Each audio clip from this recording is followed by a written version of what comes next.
Hello दोस्तों। देखिए, हम लोग अभी जो चैप्टर पढ़ रहे हैं उसका नाम है विद्युत धारा का चुंबकीय प्रभाव। और इसमें हम लोग लास्ट पढ़े थे चुंबकीय क्षेत्र की तीव्रता का मात्रक और बीमा और फ्लेमिंग के बाएं हाथ का नियम, ये सब पढ़ लिए थे। अब जो हम लोग को आगे पढ़ना है वो टॉपिक है लंबवत समरूप चुंबकीय क्षेत्र में आवेशित कण की गति। किस प्रकार से गति होगा, इसमें हम देखेंगे, अलग अलग फॉर्मूला निकलेगा। तो चलिए, आप कॉपी और कलम लेके बैठिए। अब इसको हम लोग समझते हैं। देखिए, यहाँ पर एक क्रॉस फील्ड है। क्रॉस फील्ड का मतलब यानी चुंबकीय क्षेत्र अंदर की ओर है। जब इसमें कोई भी आवेश इस चुंबकीय क्षेत्र में, मतलब कि कोई भी आवेश इसमें जब लंबवत रूप से प्रवेश करेगा, तो हम आपको पढ़ा चुके हैं। देखिए, आपको हम ये पढ़ाए हैं कि किसी भी आवेश पर, गतिशील आवेश पर लगने वाला जो बल होता है, चुंबकीय बल, वो होता है Q V B sine theta. जब भी कोई आवेश लंबवत रूप से प्रवेश करता है किसी चुंबकीय क्षेत्र में, तो लंबवत होगा तो यहाँ पर 90 डिग्री रखेंगे और साइन 90 का मान 1 आता है। तो यानी कि उस पर जो बल लगता है वो लगता है क्यू वी बी, और ये जो बल है सबसे मैक्सिमम फोर्स लगता है। इस कंडीशन में आवेश जो है एक वृत्ताकार पथ पर गति करता है। तो वही कंडीशन यहाँ पर है। ये जो है समरूप चुंबकीय क्षेत्र है, इसमें एक आवेश लंबवत रूप से प्रवेश किया है भी वेग से, तो इस पर एक महत्तम चुंबकीय बल लगा है, जिसके कारण ये एक वृत्ताकार पथ प्राप्त कर लिया है। अब इसकी त्रिज्या को हम आर माने हैं, और ये जो जो बल है, महत्तम चुंबकीय बल, इसी के कारण ये वृत्ताकार पथ प्राप्त किया है। अब इस वृत्ताकार पथ को प्राप्त करने के लिए एक बल की आवश्यकता होती है, जिसे हम कहते हैं अभिकेंद्रीय बल। ये बल खुद का नहीं होता है, किसी और से लेता है।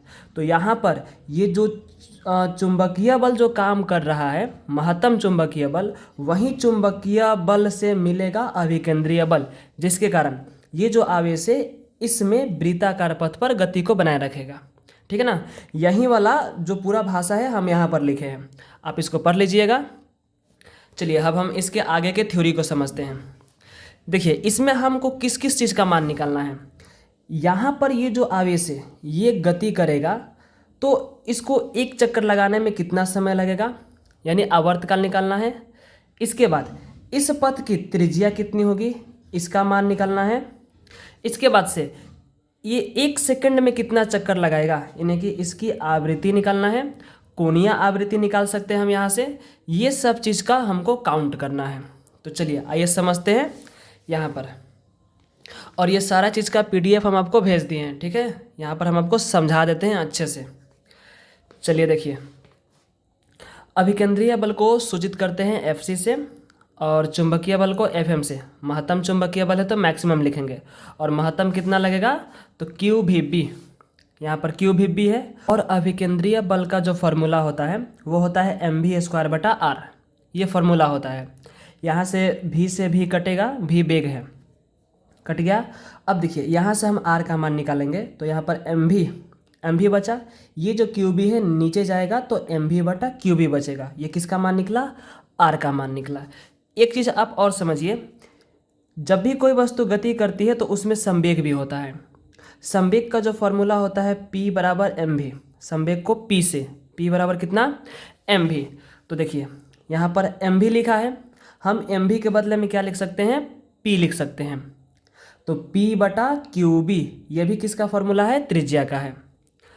इसके बाद एक और रिलेशन होता है संवेग में और काइनेटिक एनर्जी में। देखिए, पी स्क्वायर बराबर 2m के ई काइनेटिक एनर्जी है, m आवेशित कण का द्रव्यमान है, और p संवेग है। संवेग में और काइनेटिक एनर्जी में ये फॉर्मूला होता है। तो यहाँ से हम p का मान निकाल कर और ले जाकर यहाँ पर रखेंगे, तो हमारा r का फॉर्मूला काइनेटिक एनर्जी के फॉर्म में निकलेगा। तो इतना हम लिख सकते हैं। यानी कि यहाँ r का 3 फॉर्मूला निकला।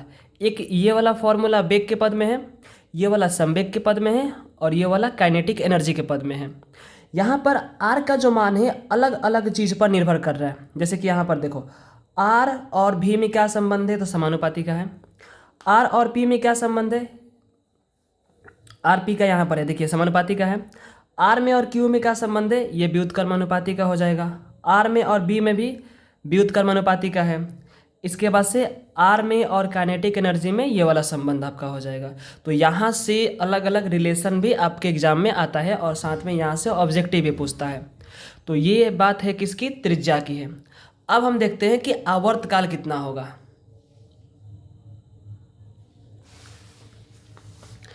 चलिए यहाँ पर देखिए आवर्तकाल।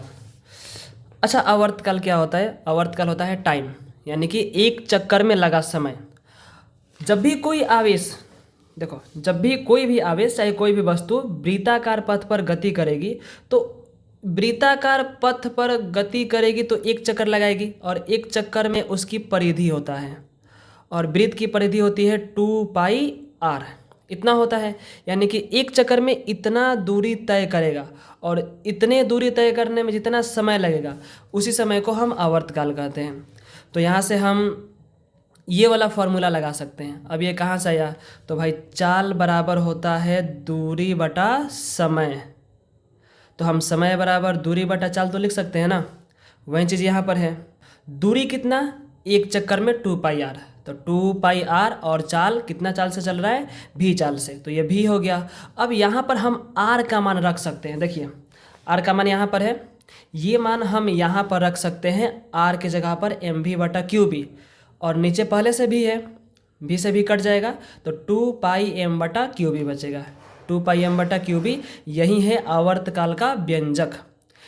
ठीक है, इसमें आवर्तकाल और चुंबकीय क्षेत्र की तीव्रता में व्युत्क्रमानुपाती संबंध होता है।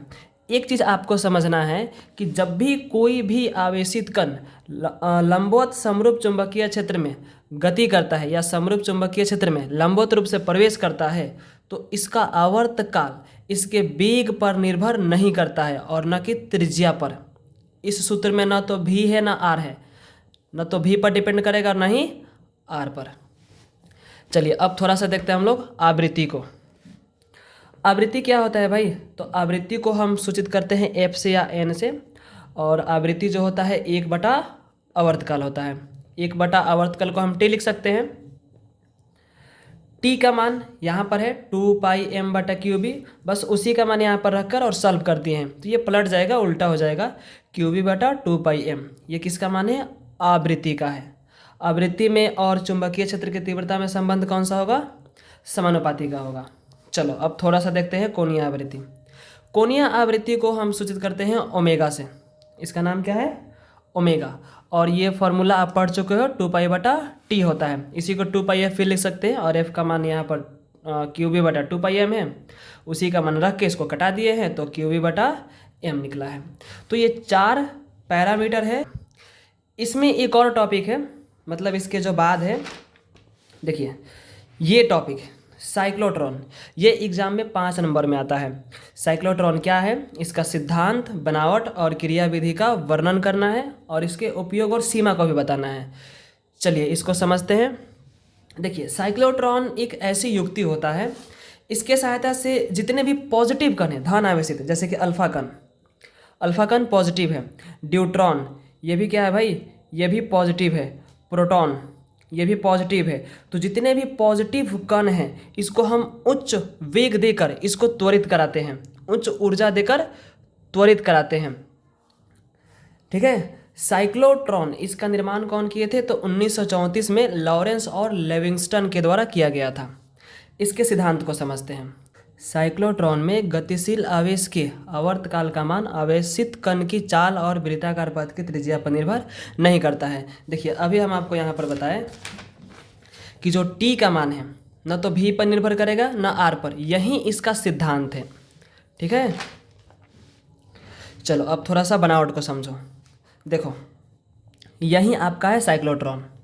साइक्लोट्रॉन में क्या होता है यहाँ पर समझाते हैं। देखिए साइक्लोट्रॉन में D आकार के, ऐसे D आकार, ABCD का D आकार के 2 अर्धवृत्ताकार खोखला प्लेट होता है। इसको हम डीज कहते हैं। क्या कहते हैं? डीज कहते हैं। देखिए यहाँ पर अर्धवृत्ताकार 2 प्लेट है।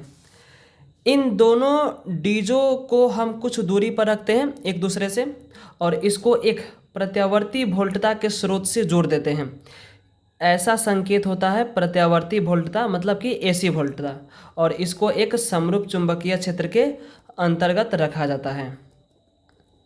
इधर से हम लगाते हैं एक विक्षेपक प्लेट। अब ये क्यों लगा होता है सब कुछ समझाते हैं। चलिए, इन दोनों डी आकृति के धातु के प्लेट को क्या कहते हैं? डीज कहते हैं। क्या कहते हैं? डीज। अब इन दोनों डीजों के बीच में किसी बिंदु पर हम एक धन आवेशित कण को रखते हैं, और जब इस प्रत्यावर्ती वोल्टता के द्वारा हम प्रत्यावर्ती धारा को प्रदान करते हैं तो ये जो आवेश है समय के आधे चक्र में इस डीज को पार करता है, पहिलका को। फिर जब समय का पूरा चक्र होता है तो दूसरकों को पार करता है, और इस प्रकार से ये एक वृत्ताकार ऐसे पथ प्राप्त कर लेता है और इसी पथ पर गति करता रहता है। कब तक गति करेगा? जब तक कि इसको महत्तम काइनेटिक एनर्जी प्राप्त नहीं हो जाएगा, तब तक ये वृत्ताकार पथ पर चलते रहेगा। और जैसे ही इसको महत्तम काइनेटिक एनर्जी मिल जाएगा तो इस आवेश को, जो ये गति कर रहा है, इसको विक्षेपक प्लेट के द्वारा हम लोग बाहर निकाल लेते हैं। ठीक है, तो यही चीज़ यहाँ पर फिगर है। देखो, साइक्लोट्रॉन में अर्धवृत्ताकार अंग्रेजी के अक्षर डी आकृति के धातु के दो खोखले प्लेटें होती है। ये आप पढ़ लेना, वही चीज़ है जो अभी हम आपको समझाए हैं। चलिए, इसके बाद देखिए क्रियाविधि अभी आपको बताए। अब महत्तम गतिज ऊर्जा का मान कितना होगा, और इसको समझते हैं। देखो, काइनेटिक एनर्जी का फॉर्मूला ये आपको पता होगा, 1/2 mv²। 1/2। अच्छा, काइनेटिक एनर्जी मैक्सिमम कब होगा? जब वेग मैक्सिमम होगा। ये मैक्सिमम कब होगा? जब त्रिज्या मैक्सिमम होगी। ये चीज़ आपको मिलेगा। देखो, भी मैक्सिमम, तो चूंकि r बराबर mv/qb, जस्ट हम लोग पीछे पढ़े हैं, mv/qb, यहाँ से भी का मान निकालोगे तो qbr गुना होगा qbr, अब बटा में है m चला जाएगा, तो भी का मान qbr/m हो गया। इस भी के जगह पर हम रख सकते हैं qbr/m। भी मैक्सिमम तभी होगा जब त्रिज्या मैक्सिमम होगा। देखो, छोटे वृत्त में हम कहेंगे कि आप तेज नहीं घूम सकते हो, लेकिन अगर बड़ा वृत्ताकार पथ है तो आप तेज गति कर सकते हो, और बड़ा होगा तो और तेज गति कर सकते हो। यानी कि आपका भी तभी ज़्यादा होगा जब त्रिज्या ज़्यादा होगी। वही चीज़ यहाँ पर है, भी मैक्सिमम तब होगा जब आर मैक्सिमम होगा। अब यहाँ पर हम इसका होल स्क्वायर करेंगे तो q² b² आर मैक्सिमम का स्क्वायर होगा, नीचे m² होगा। पहले से एगो m है, एगो m से एगो m कटेगा, नीचे एगो m बचेगा। यही है हमारा महत्तम काइनेटिक एनर्जी। अगर पूछा जाए इस साइक्लोट्रॉन में गतिशील कण के आवर्तकाल कितना होगा, जस्ट आपको पीछे बताए थे, t बराबर 2πm/qb, वही वाला होगा यहाँ भी। आवृत्ति कितनी होगी, तो भाई इसको पलट दो, qb/2πm। चलिए, ये हो गया सिद्धांत, बनावट, क्रियाविधि और ये महत्तम गतिज ऊर्जा का व्यंजक। इसके बाद से इसका उपयोग देखते हैं। देखो, इसका उपयोग क्या है? धन आवेशित कणों को त्वरित कराने में, धन आवेशित कणों को त्वरित कराने में इसका उपयोग होता है। दूसरा उपयोग क्या लिख सकते हो, तो रेडियो एक्टिव समस्थानिकों को उत्पन्न करने में भी साइक्लोट्रॉन का उपयोग किया जाता है। इसका सीमा क्या है, कहाँ तक इसकी लिमिटेशन है, इसको देखिए। ये जो एक फार्मूला होता है ये आइंस्टीन का फार्मूला है, और इस फार्मूला से हम किसी भी गतिक द्रव्यमान को निकाल सकते हैं। m बराबर m0, m0 क्या है? विराम द्रव्यमान है, बटा होता है √1 - v²/c²। भी क्या है? उस कण की वेग है, गतिशील कण का, सॉरी यहाँ पर आप वेग कर लेंगे, द्रव्यमान हो गया है गतिशील कण का वेग। और c क्या है भाई, तो c आपको पता है प्रकाश की चाल है, वो भी किस में? निर्वात में है।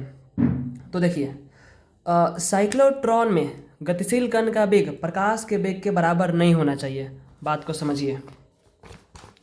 देखो, अगर हम वस्तु का वेग c के बराबर कर देते हैं तो m कितना निकलेगा? m0/√1 - v के जगह पर c रखो तो c²/c²। अभी कटेगा तो एक आएगा। अब बताओ, 1 में से 1 गया 0, √0 का मान 0, ऊपर है m0, m0/0 क्या होगा? अनंत होगा। तो गतिमान कण का द्रव्यमान क्या हो जाएगा? बदल जाएगा। यदि ऐसा होता है तो आइंस्टीन के अनुसार आवेशित कण का द्रव्यमान परिवर्तित हो जाएगा। समझ में आ गया ना? तो प्रकाश के वेग के बराबर ये चीज़ नहीं होना चाहिए। दूसरा क्या है? साइक्लोट्रॉन के द्वारा केवल धन आवेशित कणों को ही गति कराते हैं। ऋण आवेशित या अनावेशित को नहीं। तो इस पर आपका ऑब्जेक्टिव सवाल आता है कि साइक्लोट्रॉन के द्वारा किसको गति कराते हैं।